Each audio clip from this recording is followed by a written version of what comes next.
Hi, എല്ലാവർക്കും നമസ്കാരം.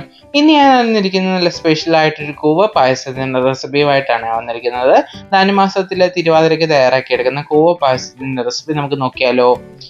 അതിനായിട്ട് ഞാൻ ഇവിടെ കുറച്ച് ഇൻഗ്രീഡിയൻസ് ഒക്കെ എടുത്തു വെച്ചിട്ടുണ്ട്. കൂവപ്പൊടി, ചിരകിയ തേങ്ങ, നെയ്യ്, ശർക്കര ഉണ്ട, ഇത്രയാണ് എടുത്തിരിക്കുന്നത്. അപ്പോൾ നമുക്ക് ആദ്യം തന്നെ ശർക്കര ഉണ്ടയൊന്ന് അലിയിച്ചെടുക്കണം.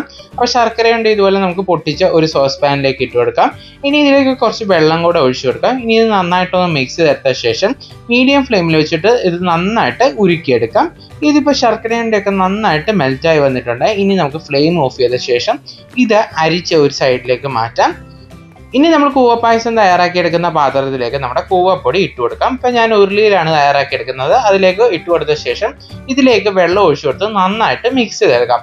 ഇൻഗ്രീഡിയൻസിൻ്റെ ലിസ്റ്റ് ഞാൻ ഡിസ്ക്രിപ്ഷൻ ബോക്സ് കറക്റ്റായിട്ട് കൊടുത്തിട്ടുണ്ട്. ഇത് നന്നായിട്ട് മിക്സ് ചെയ്തെടുത്ത ശേഷം അരിച്ചു വെച്ചിരിക്കുന്ന ശർക്കര പാനി ഇതിലേക്ക് ഒഴിച്ചു കൊടുക്കാം. ഇനി ഇത് നന്നായിട്ട് മിക്സ് ചെയ്തെടുക്കാം. കൈ വിടാതെ നന്നായിട്ട് മിക്സ് ചെയ്തെടുക്കണം.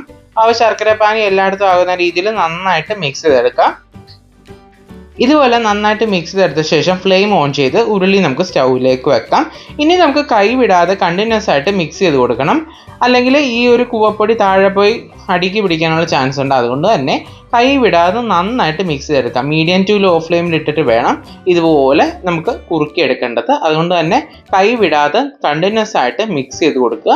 അപ്പോഴാണ് കൂവപ്പൊടിയൊക്കെ നന്നായിട്ട് കുക്കായി വരത്തുള്ളൂ. അപ്പോൾ പെട്ടെന്ന് തന്നെ ആകാൻ വേണ്ടി ഹൈ ഫ്ലെയിമിൽ വെച്ചിട്ട് കുറുക്കിയെടുക്കരുത്. അപ്പോൾ കൂവപ്പൊടി കുക്കായി കിട്ടത്തുമില്ല. അതുകൊണ്ട് തന്നെ കുറച്ച് സമയം എടുത്തിട്ട് ഇതുപോലെ കുക്ക് ചെയ്തെടുക്കുക. അപ്പോൾ ഇതുപോലെ കുറുകി വരാൻ തുടങ്ങിയിട്ടുണ്ട്. ഇനി നമ്മൾ കണ്ടിന്യൂസ് ആയിട്ട് തന്നെ മിക്സ് ചെയ്ത് കൊടുക്കുക.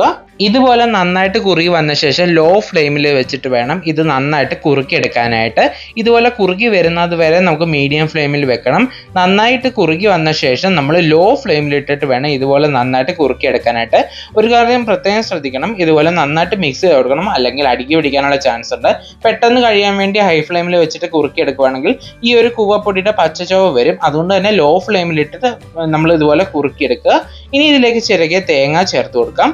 അതിൻ്റെ കൂട്ടത്തിൽ തന്നെ ഇതിലേക്ക് കുറച്ച് നെയ്യ് ചേർത്ത് കൊടുക്കാം. അപ്പം മറ്റുള്ള പായസത്തിൽ ചേർക്കുന്ന പോലെ നമ്മൾ ഇതിലേക്ക് ഏലക്കാപ്പൊടിയോ കാഷ്യൂവിൻ്റെയോ മുന്തിരിയോ അതൊന്നും ചേർത്ത് കൊടുക്കുന്നില്ല. ഇതുപോലെ ചേർത്ത് കൊടുത്തിട്ട് നന്നായിട്ട് മിക്സ് ചെയ്തെടുക്കാം. അപ്പം നമ്മുടെ കൂവ പായസം ഇവിടെ റെഡി ആയിട്ടാണ്. ഇതിന് നമുക്ക് ഫ്ലെയിം ഓഫ് ചെയ്തെടുക്കാം.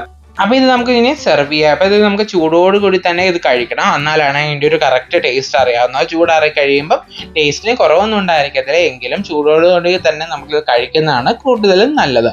അപ്പോൾ ഇത് വളരെ പോഷക ഗുണമുള്ള ഈ ഒരു കൂവ പായസം എല്ലാവരും ട്രൈ ചെയ്ത് നോക്കണം. തിരുവാതിരയ്ക്കല്ലാത്ത സാധാരണ ദിവസങ്ങളിൽ നമുക്കിത് ട്രൈ ചെയ്യാവുന്നതാണ്.